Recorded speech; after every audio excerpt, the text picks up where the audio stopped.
پریشان ہے مسلمان، خدا کا نام لینے والے لوگ پریشان ہیں۔ فلسطین میں مسلمان کٹ گیا، افغانستان میں مسلمان ذبح ہو رہے ہیں، ایران عراق میں مسلمان کٹ رہے ہیں، ذبح ہو رہے ہیں، سری لنکا جیسا ملک بدھ مذہب رہنے والے لوگ جو کیڑی کو مارنا بھی برا جانتے ہیں مگر مسلمان کو کاٹ رہے ہیں۔ چاروں طرف مسلمان ذبح ہو رہا ہے، چاروں طرف مسلمان کٹ رہا ہے، چاروں طرف مسلمان مرد عورت کٹ رہے ہیں، ذبح ہو رہی ہیں، اور ہم بیچ میں کھڑے ہو کر کے ناچیں گے۔ کھیل تماشا اس قوم کا مزاج نہ بناؤ، تماشا دیکھنے والوں تماشا خود نہ بن جانا۔ امام الانبیاء محبوب کبریا حضرت محمد مصطفیٰ صلی اللہ تعالی علیہ وسلم نے ارشاد فرمایا، او لوگو، جب کوئی قوم کھیل تماشے میں پھنس جاتی ہے، جب کوئی قوم گانا بجانا اپنی زندگی کا محور بنا لیتی ہے، پھر اس قوم کو زمین پہ بسنے کا حق نہیں رہتا، وہ قوم زمین میں دس جانی چاہیے۔ ایک مر رہا ہے اور ایک رنگریلیاں منا رہا ہے۔ راولپنڈی کے شہری لوگ تنگ، 26 فٹ پانی شہر کی گلیوں سے گزر گئے، کیمپوں میں لوگ پڑے ہیں، تنگ ہیں، مکانات بے شمار منہدم ہو گئے، اور ہم 2 جھنڈی مجھے بھی دینا بھائی، میں نے بھی اپنے سر پہ لگانی ہے، جھنڈی تو لگانی ہے، کبھی بارڈر پہ جا کے تو للکار کسی کو۔ ادھر ایٹم بم بن رہے ہیں، ادھر مسلمانوں کے گلوں پہ چھرے چل رہی ہیں، ہم رنگ برنگی جھنڈیوں کے پیچھے پھر رہے ہیں۔ سال میں 4 موقع بنا دیے قوم کو کھلانے کے، تماشا دکھانے کے، کہ تم اسی دھندے میں لگے رہو۔ 10 محرم کا جلوس نکالا کرو، 12 ربیع الاول کا جلوس نکالا کرو، 23 مارچ کا جلوس نکالا کرو، 14 اگست کا جلوس نکالا کرو، سال میں تمہارے لیے 4 دن انتخاب کر دیے تاکہ تم اسی دھندے میں لگے رہو۔ خداوند عالم اتنی بڑی طاقت کا مالک ہے کہ اگر وہ ناراض ہو گیا تو پھر اجتماعی عذاب آئے گا، قومی عذاب نہ آ جائے۔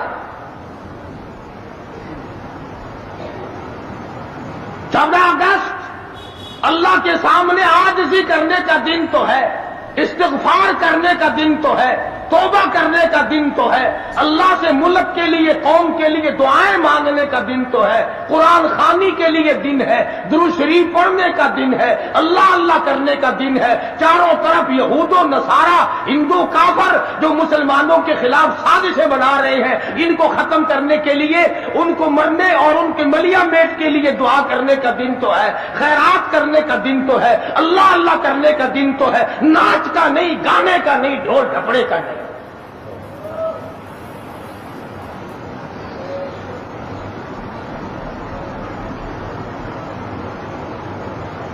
ترقی اس کا نام نہیں کہ فلاں جگہ اونٹوں کی دوڑ ہو گئی، فلاں جگہ گھوڑوں کی دوڑ ہو گئی، فلاں جگہ لوگوں کی دوڑ ہو گئی اور فلاں جگہ چھوکروں کی دوڑ ہو گئی۔ ترقی کے اور بڑے راستے کچھ کر کے دکھاؤ۔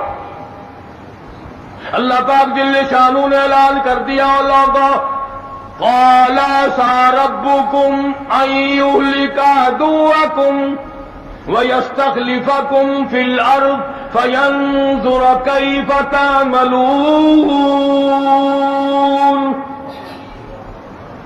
اللہ پاک فرماتے ہیں تم یوں نہ سمجھا کرو کہ تم تخت پہ بیٹھ گئے تو مجھ سے چھپ گئے۔ شہنشاہ، ملک کے مالکوں، تخت و تاج کے مالکوں، یہ نہ سوچا کرو کہ یہاں بیٹھ کر اب خدا کی نظر ہم پہ نہیں پڑتی۔ فرمایا میری وہ ذات ہے لمن الملک اليوم،